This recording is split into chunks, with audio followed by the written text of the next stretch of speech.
Join our Telegram channel to attempt daily quiz for the preparation of all PGT maths exams. Link is available in the description box.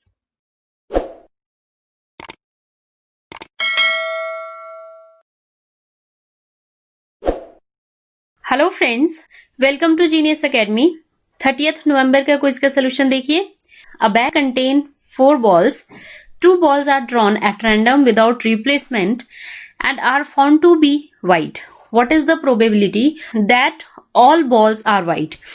ये जो question है ये Bayes theorem से related है। इसमें लिखा है कि आपको एक बैग में 4 बॉल्स है, 2 बॉल्स आपको निकालने हैं बिना किसी रिप्लेसमेंट के। आपने पाया कि जो निकाले गए बॉल है वो क्या है, व्हाइट है। तो आप बताइए प्रोबेबिलिटी सारे व्हाइट बॉल की। सबसे पहले ये जो फाउंड टू बी व्हाइट, ये हमारे पास इवेंट ए होता है जो पहले से ही गिवन है।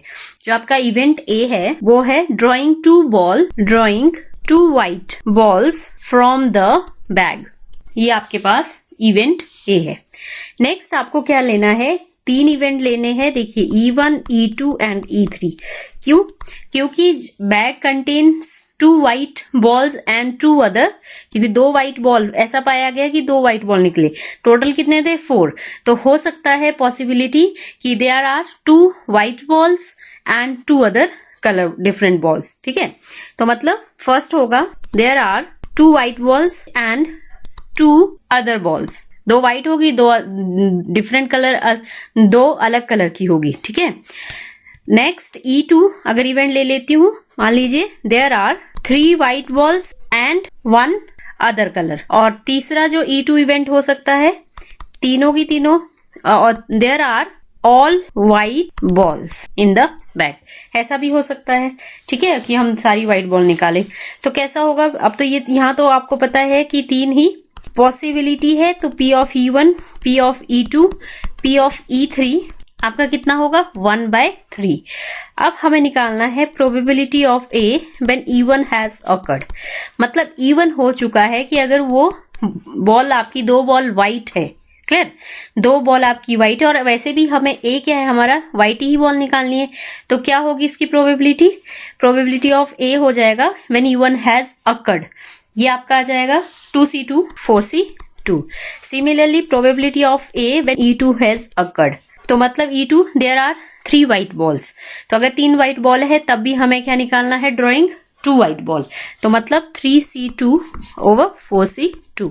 Next probability of A when E3 has occurred.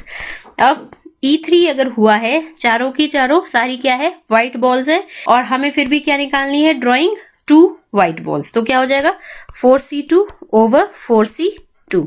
अगर हम इसको सॉल्व करेंगे तो ये हो जाएगा हमारा 2 1 4 3।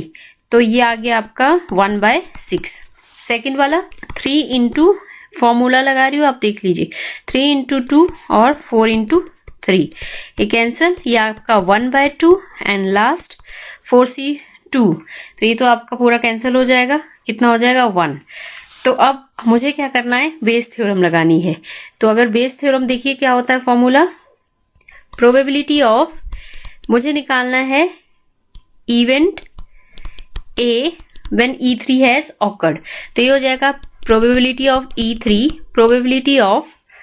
ए when E3 has awkward over, फिर यहाँ तो समीशन ही आएगा सबका, किसका पहले होगा P of E1, probability of A over E1 plus probability of E2, जितने इवेंट है, probability of A when E2 has occurred plus probability of A when E3 has occurred. तो ये कितना हो जाएगा, ये हमने पीछे निकाल दिया। प्रोबेबिलिटी ऑफ E3 1/3 और A over E3 when E3, ये इसकी प्रोबेबिलिटी निकाल चुके हैं पीछे देखिए। नेक्स्ट है 1/3, 1/6, 1/3, इसकी थी 1/2 एंड लास्ट की 1/3, 1/6। ठीक है, तो ये हो गया 1/3।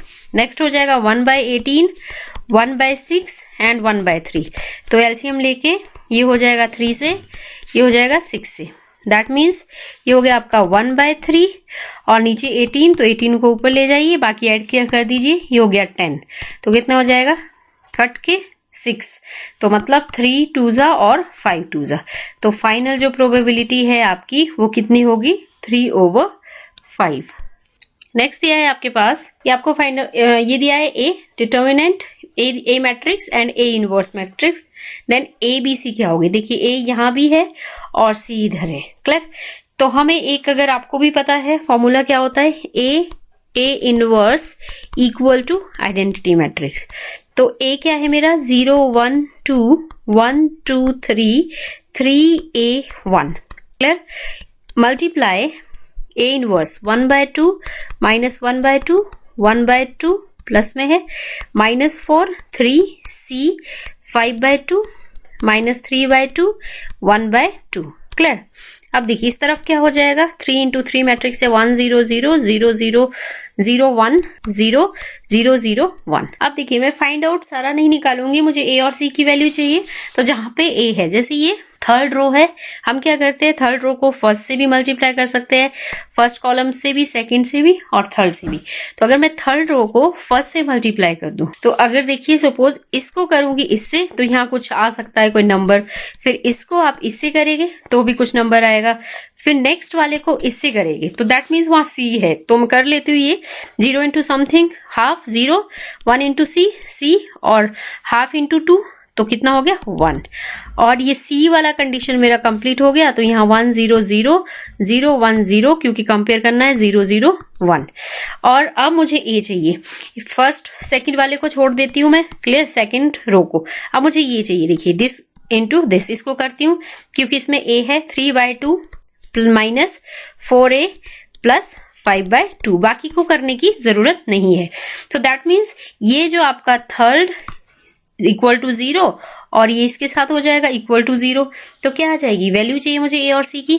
ये हो गया 3/2 minus 4a plus 5/2 equal to 0, 8/2 हो गया ये और ये, तो that means 4 minus 4a equal to 0, a कितना हो गया 1 आ गया। Similarly c plus 1 equal to 0, that means c is equal to -1। तो c 1 है और c माइनस 1 है और a कितना है 1 है, मतलब तो ये मैंने सॉल्व नहीं किया क्योंकि ऐसे टाइम वेस्ट है, इसकी जरूरत नहीं पड़ रही थी, इसलिए, क्लियर। नेक्स्ट है आपका the area of triangle in which A be given है, बी गिवन है एंड एंगल सी गिवन है। तो अगर आपको पता है एरिया ऑफ ट्राइंगल, वैसे बहुत सारे होते हैं एरिया ऑफ ट्राइंगल, लेकिन जब ऐसी कंडीशन दी होती है हाफ ए बी और एंगल है साइन सी, ए बी अगर साइड्स है तो एंगल कितना है साइन सी, तो हाफ ए कितना है 1, बी कितना है 2, sine C sine 60, that means ये कैंसल आउट, तो साइन 60 इज √3/2, तो √3/2 स्क्वायर यूनिट आपका फाइनल आंसर। नेक्स्ट क्वेश्चन है लिमिट एक्सटेंड्स टू -1 पॉजिटिव, और ये दिया है किसके इक्वल होगा। सबसे पहले इसको चेक करना है, लिमिट पुट करते हैं तो क्या है √π माइनस, यहाँ पे -1 डालेंगे तो cos इनवर्स -1, तो वो क्या होता है √π, यहाँ -1 + 1, तो ये √π हो गया, ये भी आपका √π होता है, मतलब पाई होता है cos इनवर्स -1, और यहाँ पे 0, ये प्लस था, ठीक है, तो ये क्या बन रहा है 0/0 फॉर्म। तो जब 0/0 फॉर्म बन रही है तो हम लगाते हैं एल हॉस्पिटल रूल, तो वो क्या कहता है कि आप limit x tends to a है, f' को भी डिफरेंशिएट कीजिए और g' को भी डिफरेंशिएट कीजिए। तो डिफरेंशिएट करते हैं, limit x tends to -1 positive, तो पाई तो एक मतलब कांस्टेंट नंबर है, माइनस आगे आ गया ये √x आपका cos इनवर्स x है, तो √x मतलब उसकी डिफरेंशिएशन सबको पता है ये होती है, तो cos इनवर्स x की भी ऐसी हो जाएगी 1/2x, x क्योंकि क्या है cos इनवर्स x है अभी, तो cos इनवर्स x की फर्दर डिफरेंशिएशन होगी जैसे x की होती है, तो होती है -1 ओवर, ये क्या हो जाएगी cos इनवर्स 1 ओवर √, ठीक है, 1 - x²।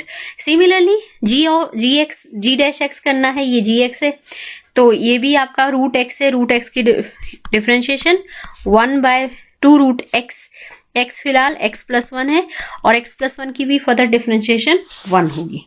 इतना क्लियर है आई थिंक। अब ये माइनस और माइनस क्या हो गए, कट हो गए।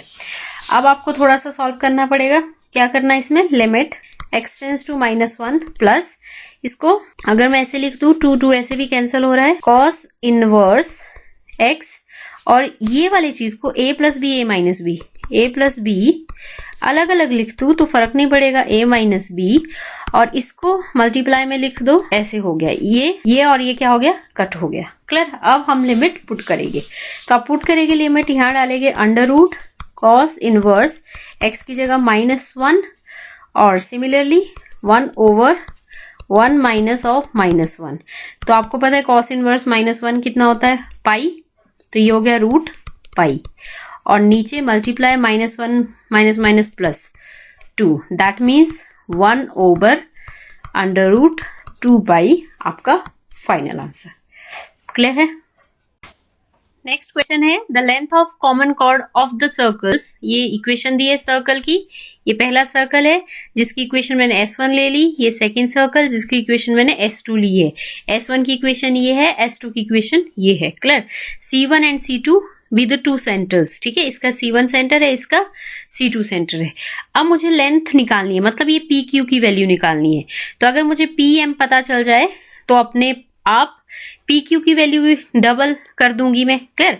आई रिपीट, अगर PM पता चल जाए तो PM is twice of, PM की वैल्यू पता चल जाए तो PQ निकल जाएगा, तो that means PQ is equal to 2 time PM, ये पता चल जाएगा। क्लियर। तो सबसे पहले PM निकालना है, तो PM कैसे निकलेगा, देखिए 90 डिग्री है यहाँ पे, तो अगर मुझे पाइथागोरस, इस ट्रायंगल में पाइथागोरस थ्योरम लगानी पड़ेगी, जिसके लिए मुझे C1m चाहिए और ये रेडियस चाहिए R1 चाहिए। तो सबसे पहले ये लाना पड़ेगा। We know that equation of common chord, तो इक्वेशन ऑफ कॉमन कॉर्ड क्या होती है, equation of common chord S2 minus S1 कर दो, S1 माइनस S2 कर दो, इसको इससे माइनस करना है, तो क्या हो गया, ये x² प्लस y², S2 लिख रही हूँ, 4x plus 3y plus 2 equal to 0, and S1 x² plus y² plus 2x plus 3y plus 1 equal to 0। तो इक्वेशन ऑफ कॉमन कॉर्ड आपकी आ गई, ये कैंसिल कर देते हैं, तो आपका आ गया 2x और ये भी कैंसिल, प्लस 1 इक्वल टू 0, जिसमें आपका A 2 है, B 0 है, C आपका 1 है। ये है इक्वेशन ऑफ कॉमन कॉर्ड। अब मुझे सेंटर निकालना है C1 minus half of the coefficient of x कितना है, 2 है, minus half of the coefficient of y 3 है, दैट मीन्स C1 आपका -1 माइनस 3/2 सेंटर, तो -1 एंड -3/2, ये निकल गया आपके C1। अब R1 भी निकाल दो, तो R1 कितना हो जाएगा, R1 आपको पता है कि वो C1 P की इक्वल आ जाएगा। क्लियर। तो R1 आपका हो जाएगा G² -1 का square plus F² minus C says ये वाला, इस इक्वेशन का 1, ठीक है, ये और ये कैंसिल हो गए, दैट मीन्स ये हो गया आपका 3 3 9/4 और √3/2। फिर से अगर मैं इसको R1 का स्क्वायर या C1 स्क्वायर P निकालूंगी तो ये 9/4 ही है, एक चाहिए मुझे ये, तो ये वाला R1 मेरा निकल गया 9/R1 का स्क्वायर 9/4 निकल गया। अब मुझे C1m चाहिए, तो C1m कैसे निकलेगा, ये डिस्टेंस है, परपेंडिकुलर डिस्टेंस है, ठीक है, इस कॉर्ड तक का, ये वाली जो PQ है, परपेंडिकुलर डिस्टेंस कहाँ तक का, इस कॉर्ड तक का।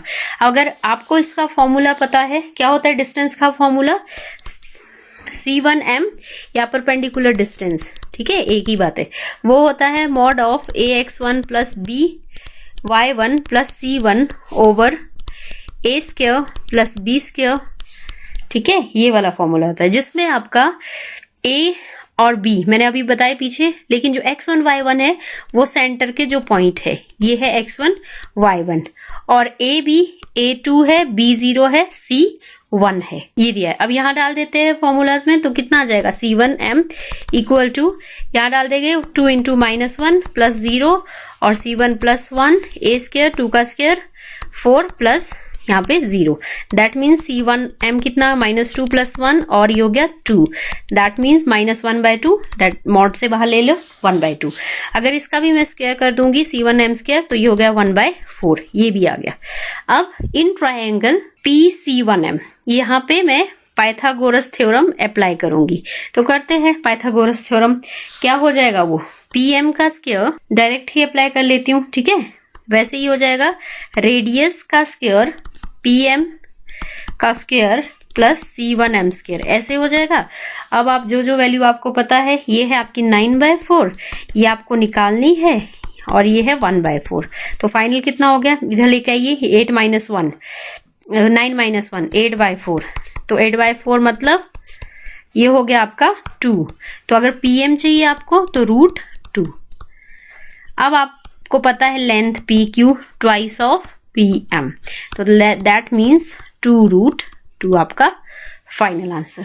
आज के लिए इतना ही। जिसने चैनल को सब्सक्राइब नहीं किया प्लीज सब्सक्राइब कर लीजिए। Thank you very much.